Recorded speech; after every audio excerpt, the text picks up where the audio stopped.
Okay, this is DotLoop 101. You can find DotLoop on your CB desk when you first log in. It should be one of the first icons that pop up. You just double click it and open. I'm always happy to create any loops for you. So each loop is a different client or a different listing or whatever. If you have a listing, then we put the address of the listing in there. So for example, like right here is 1911 Greenberry Road. If you have a buyer, then we put the person's name in there. Stuart Darby, Deanna Lawson, Sarah Rowlett, whatever, whoever. So if you're going to create a new loop, you add the loop, you click on add loop, and then you put in 123 Main Street. I'm going to call it a sample. And then you hit continue. You don't need to add a photo. You can add a photo if you like of the house or whatever. And then you hit done.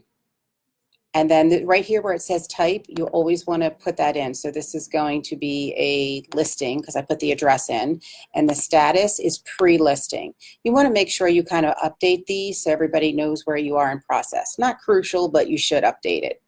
And then you click on view loop. The first thing you want to do in that loop is go to the very bottom and add the people. So you click on add people. The first thing you want to add is yourself. And it should populate. And you have to use your CB email address. So it should populate. And then the most important thing is you click your role. So you're going to be the listing agent. And then you have to fill in everything in blue so it automatically populates on the listing agreement and all the paperwork. So you have to fill in all of the information. I never put the fax number in because like who uses the fax, but the first phone number right here is the office phone number. And then Coldwell Banker. I never do residential brokerage, but you could. And this is weird. You have to do the street number here and then the actual name over here. And it's important to do this way so then it populates correctly in all of the documents. And then our suite is A100. Timonium, Maryland, 21093. And then what's your cell phone, Micah? 491. You say 491? Mm-hmm.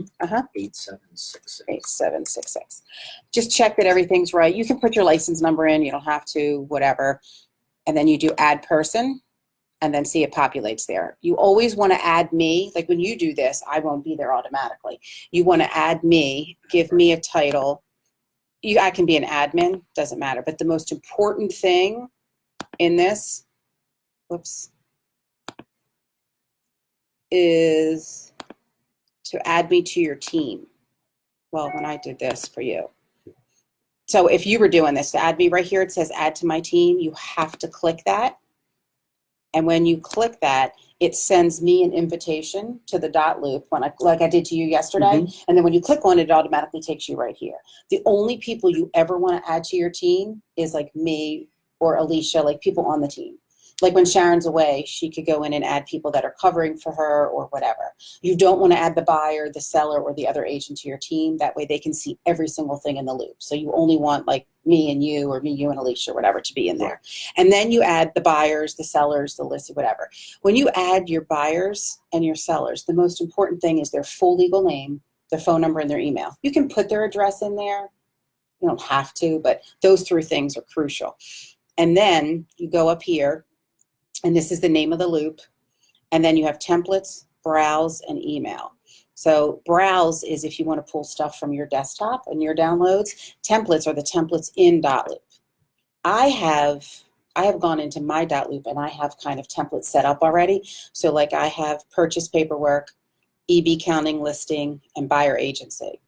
So we might want to set up in your DotLoop some of these things. Or if you call me and say, hey, I have a new buyer, set up this loop like Melissa does, then I do everything and I just dump that paperwork right into the loop. So when she goes in, everything's there and it's much easier. It's kind of done for you. Yeah, because I went in there yesterday and looked at it all. Right. There's a lot of stuff. A lot. Oh my God, there's thousands and thousands of forms and it can get very overwhelming. So I tried to break it down to listings, sales, buyer agency paperwork, selling paperwork, stuff like that. So it's much quicker and easier. But like part of my job is to set up these loops for you guys. So if you know you're writing an offer, you can call me, give me the information, text me the information, and I can prep everything for you. So it's in there and then you can just ready to go really, really quickly. So it just makes it easier for you. So for this sample, we're just going to choose actually EB counting listing. And then I have all the possibilities in here too, and you can go down and you just check the ones you need. There's a lot of condo and HOA stuff that you don't necessarily need. You don't need the lockbox addendum anymore, but that's something else. Well, now where, You need like lead paint, disclosures. You don't need that. like, is there a list somewhere, like a quick? That I can have to show give you me? the list. That's why we should go into your .loop And so- and set stuff up for you so you know what's already in there. I'm just going to click a bunch of things that we have. Where's the actual? Okay. And it copies it automatically to the loop, and then you click OK. And then when you go back into the loop, see, it put all these in here.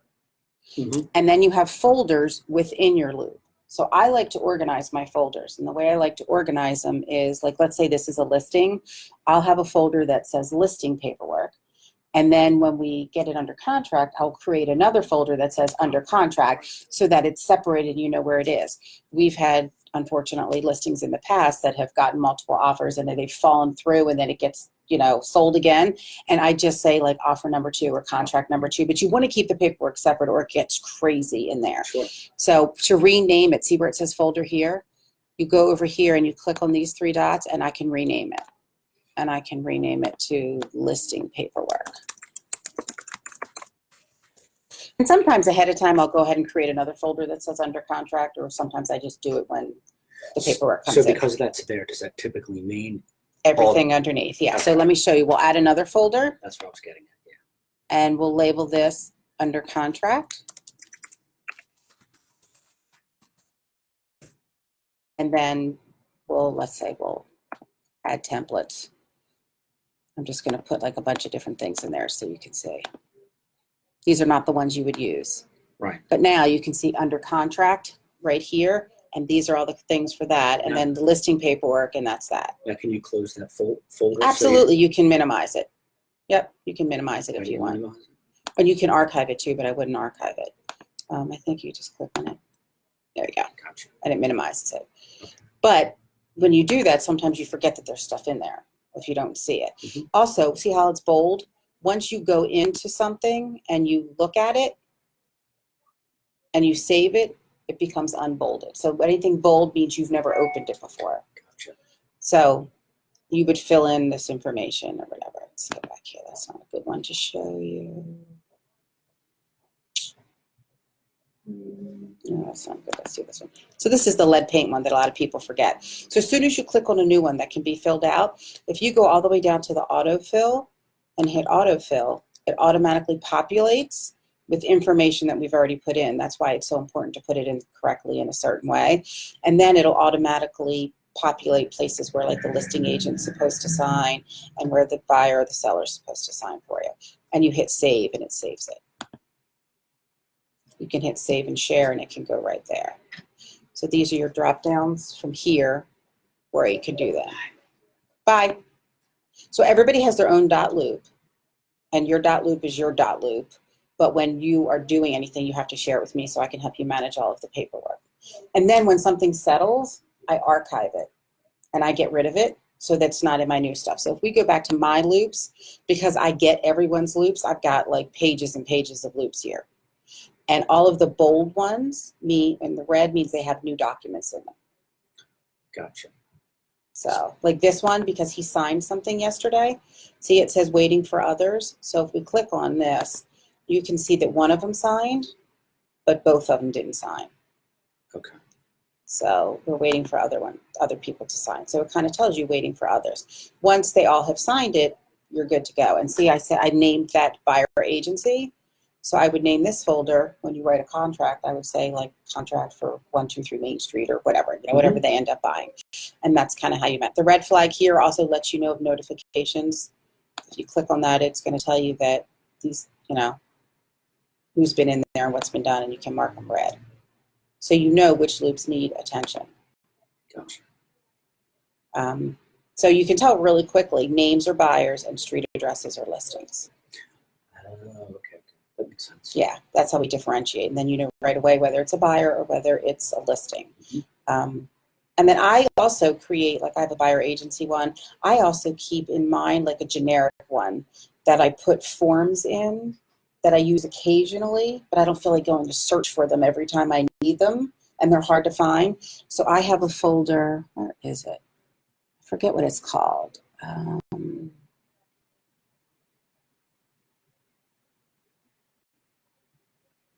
Like I could use my sample one, but I don't know where my other one is. It's in here somewhere. It's not that. Oh, well, buyer agency. I have a folder and it has all the buyer agency stuff. Like, oh, this is my generic one of things I've put in here because I've needed to do other things. And then you just don't auto-populate that. You can use it for different things. Because some forms you need occasionally are just a pain in the butt to find and you forget what they're called. So I just keep them there and then they're handy and you know that. But I do recommend that everybody go into their own DotLoop and create some of their own templates of buyers and listings and buyer agencies so it's super quick. Or part of my job is you just shoot me a text like you did yesterday. Here's their names, here's their emails, here's their cell phone numbers. I get it all ready for them and I can send it to them and then it comes back and it's done. Super easy, quick, and it's done for you. But I definitely recommend putting certain ones in there. Yeah, I mean, if we get a copy of or a list of typically what's needed, then I can create. Right. Yeah, we can sit there and go through it. And it depends if it's an HOA, it depends if there's a condo, it depends if there's well or septic and the different inspections. And like as is with the right to terminate, that one we don't use that often, but I keep it in my sample folder because it's a pain in the butt to find sometimes. And I know I can just go right there. So if you remove it. Or get it. So what you can do is, where's this one that we did? Yes. Okay, so we went in here. Oh, no, I sent it to you. I have the as is. Yeah, you did. Yeah. So let me show you. Where did I put it? I think it was. Oh, here it is, miscellaneous forms, the one that I have. I don't know why. See, I have like the as is addendum. I have all these other ones, like different ones. So if you go to, I want this as is addendum, you can click on these dots and you can say make a copy and it asks you where you want to copy it to. I want to copy it to a loop. And then you say to a loop and then it asks you what loop you want to copy it to and you can put it right in there. So you don't have to like move it or do anything like that. Right. So this is my miscellaneous forms ones where I keep a whole bunch of like your go-to stuff. Yeah. That I can just go in and copy stuff instead of looking for them all the time. So you could do that, or I recommend like have a buyer one and a listing one. No, it makes sense. And then maybe in this one where you put like the well, the septic, all that stuff. And every October our forms get updated and laws change. So like the lockbox addendum, I can get rid of this because we don't need that anymore. It's I can archive it because the lockbox is addressed in the body of the contract now. In the first 11 pages, you used to have a separate addendum, but we don't anymore. So that's where we can get rid of that. And there's another one too. Oh, understanding whom agents represent. We very rarely need that. I'll keep that there. So it just depends, but I keep all of these in here and it's good to kind of have them. You want to keep them organized or they can get overwhelmed. You also want to make sure that if it's sold and settled that you archive it because you can always get your archives back. So up here where it says filters, right now my filters are off. But if you click on filters, right now I have hide archived, but I can say only archived. I don't move my daughter and hit apply. Then it shows all of my archive folders. So these are pretty much all the ones that have closed this year. Because I don't really archive it until it's like 100% dead or closed. So let's say you write an offer for somebody and it falls through and they don't get it, but you're still helping them. We could have an open folder in there for 6 months while they're looking. Or somebody who's going to list their house, but they don't want to list it till August. I still keep it open. But this just makes it neater and cleaner.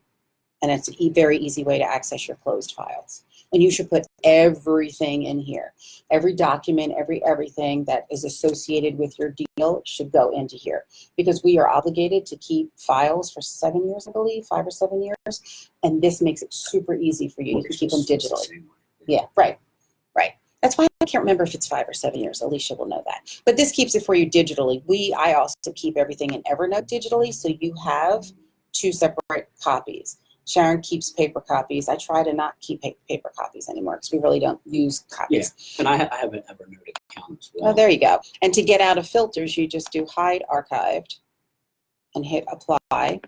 So does that mean I need to physically keep a copy or? If it's in here, that's your copy. Okay. You might want to for your own records, but Gotcha. we have it here and we have it in Evernote. So I'm allowed to keep a copy for my records. You should keep a copy, yeah. Also, too, when you're in there and you're doing your deal, you have to make sure you send me like all the addendums, or just put them in here. Like, you don't have to send them to me if you put them in here. But every time you create an addendum or something changes or the price changes or when the home inspection happens, all the paperwork needs to go in here and live in here. And that way everybody has it. Can you download the whole file at once? Absolutely. So if you clicked on Hampden Avenue, you can click on the whole folder and you can do download. Make a copy, archive, open, fax, send to home, whatever you need to do. Homebase is our corporate processing. So when you have a deal, I fill out the processing sheet and I send everything to Homebase. So once it's sent to Homebase, like see all these say send to Homebase, you know that the paperwork is sent there. So when you get a new listing and everything's signed, right when it goes on the market, we have to submit everything to Homebase. And that tells you that it's been submitted. Gotcha. And then when it goes under contract, same thing, you know when it's been submitted, because it's pretty good about, showing you the things and updating. So if you don't want the whole folder, you just unclick and you click on things individually. So if you click the whole folder and you're going to share it with somebody, the most important thing to do, I told you this yesterday, this thing right here, attach PDF to email. If you don't click that, it will send them 17 separate emails instead of all of one. And that's very overwhelming and annoying for them and for us. Sure. So if you're sending 2 or 3, not a big deal. But when you're sending a whole contract, oh my God, it's a pain. So this right here is crucial. Also, make a note here. So this is Hampden Avenue, just an example. But these are the 2 people that are in there. It's a husband and wife that own it. And over here, when you go to send them stuff, they have the ability to fill and sign, view only, can sign, things like that. So if you want to send somebody something to look at, but you don't want them to be able to change it, you can give them view only status and send it to them right from here. Gotcha. So these are all your options there. That's where your people come at the bottom. So it always should be the listing agent, me, the sellers, and once this goes under contract, hopefully soon, we can put the buyer's agent in there, so we can send the buyer's agent stuff right from here also. Oh, okay. And we can even put the seller's information in here if we want to as well, and then it auto-populates things for us. That's why it's so important to do the people first and get them correct, and their, this says none, this should be an admin, and get their titles. And you can have like 3 listing agents. We can have Melissa, you, and Alicia all in here as listing agents. It doesn't matter, because if a couple people are working on the deal, or if you're sharing it or covering for somebody or whatever. So I think that's kind of like the gist. So up here we have loops. These are all your loops. So that gives you the list of all your loops. You can show them this way, or you can do a grid view if you want. Some people, like when you don't have a ton, the grid view's nice.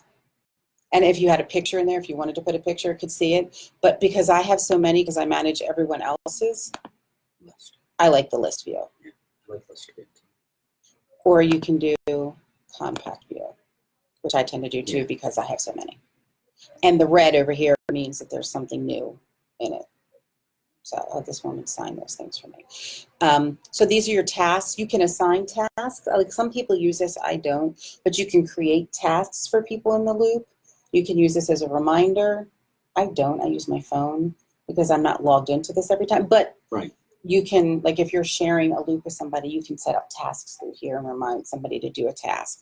And then there's your people and then templates. So if you click on templates, these are the templates that come already in DotLoop. So when you first go in, all Maryland agency forms, listings for Maryland approved forms. So you would go to this, and this would be every possible addendum you could need to list a property in the state of Maryland and everything you would need to go in there. And then, it's broken down to all different kinds of things. That's why I think it's important for you to create your own, so it's just quicker and easier. And because sometimes it's a pain in the butt. You have to know exactly how the form is titled to find it. So like this is consent for dual agency. Sometimes if you just put dual agency in, it might not come up. It's very temperamental. That's why if you have those shortcuts, it's much easier for you and it's quicker. Because you don't want to be going and looking, because sometimes you need like a million addendums. If it's got like a well and it's got a septic, or if it's an estate stuff. So those are the templates, and that's the top, and that's how you sign out. When you first go in, you want to be default profile. I think you did that already. So that's kind of the gist of it. The best thing is really to play with it, learn it, have questions. You can't really screw anything up, but it is really important to set it up properly so that everything flows properly. Right from the very beginning. From the very beginning, and then everything's right and populates and all that stuff. Because then if it doesn't, you have to go into like each individual form and change things, and it becomes a pain in the butt. So if you do it right from the beginning, it makes it super easy for you. So Legal name, phone number, and email. right. That's kind of it. Okay.